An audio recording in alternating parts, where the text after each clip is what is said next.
23. 사회 정의를 위한 법령과 3대 절기, 공의와 자비에 관한 법령. 시내산 정상에 강림하신 여호와 하나님이 이스라엘 백성을 대표하는 모세에게 계속해서 율법을 부여하신다. 하나님께 택함을 받은 이스라엘 백성이 거룩하신 하나님의 백성답게 거룩한 공동체의 삶을 살아가는 데 요구되는 각종 법령과 규례를 세세하게 연속적으로 일러주신다. 모세야, 졸리느냐? 쉬었다 할까? 아닙니다. 하나님, 산 아래에서 백성들이 제가 내려오기만 기다리고 있을 것입니다. 하나님께서 주시는 법령을 받고 속히 내려가야 합니다. 서두를 필요는 없다. 그들에게는 아론과 미리암, 여호수아가 있지 않느냐? 그러기는 합니다만 이 높은 정상에 올라오는 것이 쉬운 일은 아니다. 너도 그동안 그들에게 많이 시달렸으니 내 품에서 안식하며 내가 주는 법령을 잘 새겨듣고 정리하도록 하라. 네, 주님, 말씀하신 대로 하겠습니다. 바람이 불었다. 높은 산 정상에서 불어오는 바람 같지 않게 따뜻한 산들바람이었다. 모세는 하나님의 어루만지심을 느꼈다. 모세의 입가에 미소가 감돌았다. 어머니의 품에 안긴 아기들이 느끼는 안락함을 느꼈다. 이제 하나님은 이스라엘 사회에서 구현되어야 할 공의와 자비에 관한 법령과 규례를 말씀하신다. 너희는 거짓 소문을 퍼뜨리지 마라. 또 부당한 증언을 하여 악한 사람을 이롭게 해서는 안 된다. 재판정에서 증언할 때 다수를 쫓아 왜곡된 증언을 해서는 안 된다. 가난한 사람이라고 무조건 편들어 주어서도 안 된다. 또한 가난한 사람의 송사라고 그에게 불리한 재판을 해서도 안 된다. 명심하겠습니다. 거짓된 고발에 휘둘리지 말고 죄 없는 사람과 정직한 사람에게 유죄를 판결해서는 안 된다. 나는 그런 악한 자들을 용납하지 않을 것이다. 명심하겠습니다. 재판관은 뇌물을 받지 마라. 뇌물은 현명한 사람을 눈멀게 하고 의로운 사람의 말을 왜곡시키기 때문이다. 10계명 중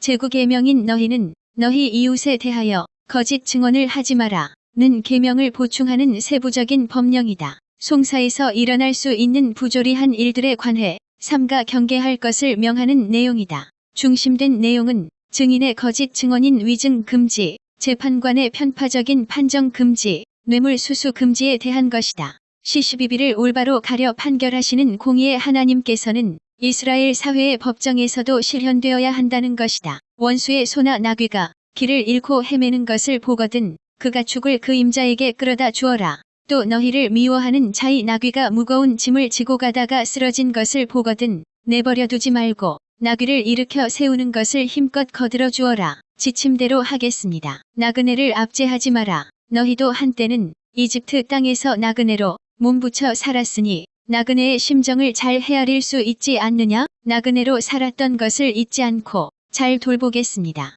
자비하신 하나님의 백성 된 자들 역시 이웃에 자비를 베풀어야 한다는 내용이다. 주목할 것은 그 대상이다. 자신과 가깝거나 좋아하는 자들 혹은 자신을 좋아하는 사람들만이 아니다. 재판이나 분쟁 등을 통해 원수된 자들, 나그네처럼 사회적으로 소외된 자들에게도 자비를 베풀어야 한다는 법령이다. 안식일과 안식년, 이스라엘 3대 절기에 관한 법령. 모세야, 잘 듣고 있느냐? 네, 주님, 말씀하시옵소서. 귀담아 듣고 있습니다. 좋다. 잘 새겨듣고 산을 내려가면 이스라엘 백성들에게 일러주어라. 네, 명심하겠습니다. 너희는 엿새 동안은 땀 흘려 힘써 일하고 이레째 날은 쉬어라. 그래야 너희가 부리는 소나 나귀뿐만 아니라 내 여종의 자식과 내게 몸부쳐 사는 나그네들도 숨을 돌릴 게 아니냐? 10계명 중 제4계명, 즉 너희는 안식일을 기억하여 거룩하게 지켜라는 안식일 준수의 계명에 대한 반복이다.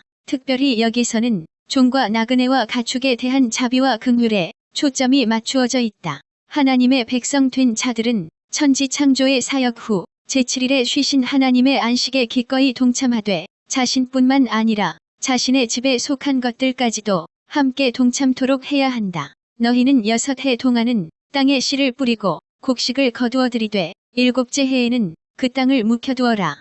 그 땅에서 자연적으로 자라나는 것들은 너희 백성들 가운데 가난한 자들로 하여금 거두어 먹을 수 있게 하고 남은 것들은 들짐승이 먹게끔 내버려 두어라. 포도밭이든 올리브나무 밭이든 모든 전답에서 그렇게 해야 하느니라. 제7년째에 준수해야 할 안식년에 관한 법령이다. 안식년은 제7일에 지켜야 하는 안식일 준수의 정신에 바탕을 두고 있다. 엿새 동안 힘써 일하고 제7일에 안식을 누려야 하는 것처럼 6년 동안 힘써 논밭을 가꾸어 작물 거두어 들이되 제7년째에는 그 땅에 안식을 주어야 한다는 개념이다. 이때 안식년 기간 동안 자연적으로 논밭에서 자라나는 작물들은 모두 가난한 사람들의 차지가 되었다. 땅의 안식과 더불어 가난한 자들을 보살피시는 하나님의 자비와 긍휼이 깃든 법령이다. 대신 하나님은 안식년 직전 해인제 6년째의 2배의 소출을 거둘 수 있게끔 복을 베풀어 주셨다. 너희는 해마다 내 앞에서 3차례의 절기를 지켜라. 이어서 하나님은 이스라엘 백성들이 해마다 지켜야 하는 3대 절기에 관해 일러주셨다. 이스라엘의 3대 절기는 1. 무교절 2. 맥추절 3. 수장절이다. 무교절, 유월절. 먼저 너희는 누룩을 넣지 않은 빵을 먹는 무교절을 지켜라. 내가 너희에게 이미 명한 대로 아빕월에 정한 시기에 1해 동안 누룩을 넣지 않은 빵을 먹어야 한다. 그 달에 너희가 이집트에서 해방되었기 때문이니라. 무교절에 내 앞에 나올 때는 누구든지 빈손으로 나타나서는 안 되느니라. 이스라엘의 3대 절기 중 가장 먼저 지켜야 절기는 무교절이었다. 이 절기는 종교력 첫 달인 아빕월 14일 저녁에 지키는 유월절 다음 날부터 이후로 일주일 동안 지켰다. 이 무교절 기간 동안에는 오직 누룩 없는 빵, 곧 무교병만 먹어야 했다. 그 이유는 이때 누룩은 죄와 부패를 상징하여 옛 사람이 먹는 음식으로 간주되었기 때문이다. 따라서 누룩 없는 빵은 하나님 안에서 죄 사함을 받고 성결한 삶으로 거듭 태어난 새 사람이 먹는 음식으로 여겨졌다. 이런 의미에서 무교절은 무교병을 먹으면서 출애굽의 구원 역사를 베푸신 하나님의 은혜를 기리면서 감사하는 절기다. 무교절은 흔히 유월절로도 불린다. 맥추절, 오순절, 칠칠절. 너희는 또 밭에 씨를 뿌려 힘써 농사지은 첫 열매를 거두어 들이는 맥추절을 지켜라. 유월절 다음으로는 맥추절을 지켜야 했다. 맥추절은 밀수확이 끝난 때를 기념하여 드리는 봄작물 추수의 감사제다. 무교절 기간 중 첫 수확한 보리단을 하나님께 바친 날로부터 7일이 7번 지난 후, 그러니까 제50일째 되는 날에 지켰다. 그래서 맥추절은 오순절 또는 칠칠절로도 불린다. 수장절, 초막절, 장막절. 그리고 너희는 연말에 한 해 동안 애써 농사지은 것을 한 군데 모아들이는 수장절을 지켜라. 무교절과 맥추절 다음으로는 수장절을 지켜야 했다. 수장절은 원래 가을거지를 한 뒤 한 해의 곡물을 저장한 것을 감사하는 절기다. 종교력 티슈리 월 15일부터 일주일 동안 지켰다. 그러나 후대에는 출애굽 이후 40년 광야 생활 동안 하나님의 인도하심과 보호하심을 기념하는 역사적인 의미가 첨가되어 준수되었다. 그래서 수장절은 초막절 또는 장막절로도 불렸다. 이 절기 동안 이스라엘 백성들은 집 바깥에 야외에 초막을 짓고 그곳에서 생활하면서 지난날의 광야 생활을 체험하고 회상하면서 하나님의 은혜를 기렸다. 너희는 이렇게 한 해에 3차례씩 너희 모든 이스라엘 남자들은 여호와 하나님의 성소에 올라와 절기를 지켜야 한다. 이스라엘 백성들이 매년 지켜야 할 3대 절기는 하나님의 성소가 있는 대로 올라와 지켜야 했다. 이어 하나님은 절기 준수와 관련된 몇 가지 법령도 일러주셨다. 너희가 유월절 희생제물의 피를 나에게 바칠 때는 누룩 넣은 빵과 함께 바쳐서는 안 된다. 또 너희는 내게 바친 유월절 희생제물의 기름을 아침까지 남겨두어서도 안 된다. 또 너희는 너희 땅의 첫 열매들 가운데서 가장 좋은 것을 너희 하나님 여호와의 집에 가져오라. 또 너희는 새끼 염소를 그 어미의 젖으로 삶아서는 안 된다. 여기서 주목할 점은 새끼 염소를 그 어미의 젖으로 삶지 말라는 법령이다. 새끼 염소를 그 생명의 공급원인 어미의 젖으로 삶는 행위는 생명의 존엄성을 경멸하는 야만적이고 무자비한 행위로 여겨졌다. 또한 이런 행위는 당시 이방 가나안 사람들의 종교적 행위와 밀접하게 관련되었다. 그들은 그렇게 함으로써 그 삶은 물에 주술적인 능력이 생긴다고 보았다. 그래서 그들은 보다 많은 소출을 위해 그렇게 삶은 물을 농작물이나 포도원 등에 뿌리는 다산의식을 집행하기도 했다. 그러니까 하나님은 이 같은 이방인들의 잔인한 야만적 행위 및 허황된 주술적 행위를 엄격히 금하신 것이다. 장차 약속의 땅에서 준수해야 할 사항들. 시내산 정상에 강림하신 여호와 하나님은 지금까지 모세에게 여러 법령과 규례를 말씀하셨다. 하나님의 백성으로 선택받은 이스라엘 백성들이 하나님의 백성답게 살아가는 데 필요한 법령들과 규례들이었다. 날들이 많이 지났다. 이제는 슬슬 산 아래로 내려갈 때가 되었다. 모세는 산 아래로 내려가기가 싫었다. 하나님과 함께 밤을 지내고 낮을 보내는 것이 얼마나 좋은가. 모세는 하나님과 함께 있는 시간이 참 행복했다. 하지만 그의 자리는 하나님과 늘 함께 있을 수 있는 이곳 이 자리가 아니었다. 산 아래로 내려가야 했다. 십계명과 여러 규례를 백성에게 전달하러 내려가야 했고 그들과 한데 어울려 삶을 가꾸어 나가야 했다. 하나님은 결론적으로 이스라엘 백성들이 장차 들어가 거기에 정착해서 살아갈 약속의 땅 가나안에서 준수해야 할 사항들을 일러주셨다. 더불어 그 땅에서 하나님의 말씀에 순종할 때에 누리게 될 갖가지 복에 대해서도 말씀해 주셨다. 장차 이스라엘 백성들이 들어가서 살아가게 될 가나안 땅은 타락하고 부패한 이방인들의 세속 문화가 횡행하는 곳이었다. 그래서 이스라엘 백성들이 하나님의 법령과 규례대로 살아가려면 각별한 각오와 성결과 헌신이 요구되었다. 하나님도 이를 아시고 순종할 때 누리게 될 축복과 불순종할 때 겪게 될 재앙을 밝히 일깨워 주셨다. 모세야, 내가 너희 앞에 한 천사를 보내주마. 그 천사는 길을 인도하고 지켜주어 내가 마련한 곳으로 데려갈 것이다. 그러므로 그의 말에 귀 기울이고 잘 따라야 한다. 내 이름으로 행하는 그를 거스르지 않도록 부디 조심해라. 네, 주님, 너희가 그의 말을 귀담아 듣고 그가 말한 대로 잘 준행하면 나는 너희 원수를 나의 원수로 삼고 너희의 대적을 나의 대적으로 여길 것이다. 나의 천사가 너희 앞에서 너희를 인도할 것이다. 잘 알겠습니다. 그렇다. 그가 너희를 아모리 사람, 헷 사람, 브리스 사람, 가나안 사람, 히위 사람, 여부스 사람이 사는 가나안 땅으로 데리고 갈 것이다. 나는 너희 조상들에게 약속한 대로 너희를 위해 가나안 족속을 쓸어버릴 것이다.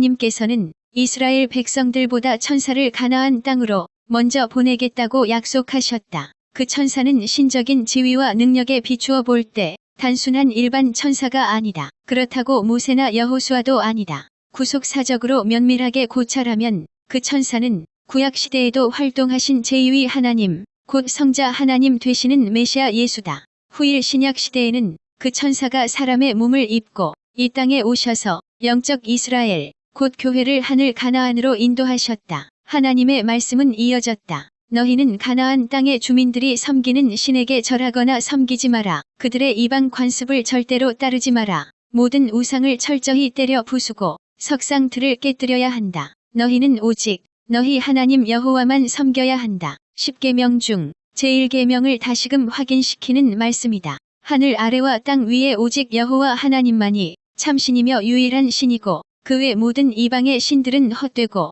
거짓된 우상에 불과하므로 결코 숭배해서는 안 된다는 말씀이다. 그리고 거기에 그치지 말고 가나안 족속의 헛되고 거짓된 우상들을 모조리 때려 부수어 철저히 제거하라는 명령이다. 이어 하나님은 이스라엘 백성이 그렇게 함으로써 하나님의 말씀에 순종하면 복이 주어질 것이라고 약속하셨다. 내가 너희 음식과 물에 복을 내릴 것이고 너희 가운데서 모든 질병을 없애버릴 것이다. 너희 땅에서는 유산하거나 아이를 베지 못하는 여인이 없을 것이고 모두 주어진 생명의 날들을 채울 것이다. 너희가 만나는 민족들은 너희 앞에서 모두가 겁에 질려 벌벌 떨 것이고 너희 원수들은 너희와 싸울 생각조차 하지 못하고 너희 앞에서 등 돌려 줄행랑을 칠 것이다. 하나님께서는 순종에 따르는 복과 함께 가나안 땅을 어떻게 차지할 것인지에 대해 말씀하셨다. 나는 너희가 가는 곳에 말벌을 앞서 보내 히위 사람과 가나안 사람과 헷 사람을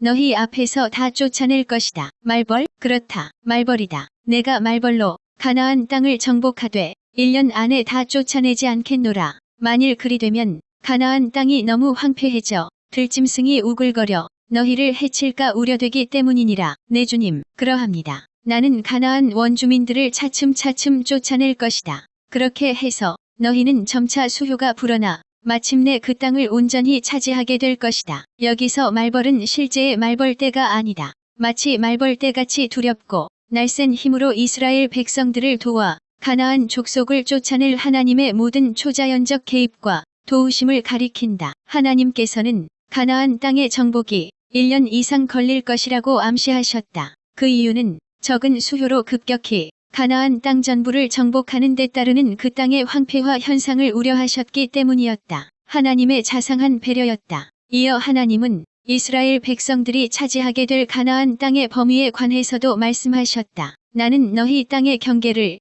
홍해에서 블레셋 사람의 바다까지 또 광야에서 유프라테스 강까지로 정할 것이다. 그 땅에 사는 가나안 주민들을 너희 손에 넘겨주겠으니 너희 앞에서 다 쫓아내도록 하여라. 하나님이 정해주신 가나안 땅의 사방 경계는 이렇다. 동쪽은 아라비아 광야, 서쪽은 블레셋 사람의 바다인 지중해다. 남쪽은 홍해, 북쪽은 유프라테스 강이다. 모든 말씀을 마감하면서 하나님은 다시금 가나안 족속의 우상을 섬기지 말 것을 강조하셨다. 너희는 가나안 족속은 물론이고 그들이 섬기는 신들과 어떤 언약도 맺지 마라. 너희가 그들의 신들을 섬기게 되면 그것은 분명코 너희를 실족시키는 덫이 되고 말 것이다. 앞서 하나님은 가나안 땅의 우상들을 섬기지 않는데 그치지 말고 그 우상들을 모조리 때려 부술 것을 명하셨다. 이제는 한 걸음 더 나아가 그런 우상들을 섬기는 가나안 족속을 완전히 멸절시키거나 쫓아낼 것을 명하셨다. 그렇게 하지 않을 경우 도리어 가나안 족속들이 이스라엘 백성들을 미혹하여 우상 숭배의 자리로 이끌고 갈 것이기 때문이다. 그런 이유로 하나님께서는 이스라엘 백성들로 하여금 여호와 신앙의 순수성을 유지하도록 하기 위해 가나안 족속의 철저한 멸절을 명하신 것이다. 24.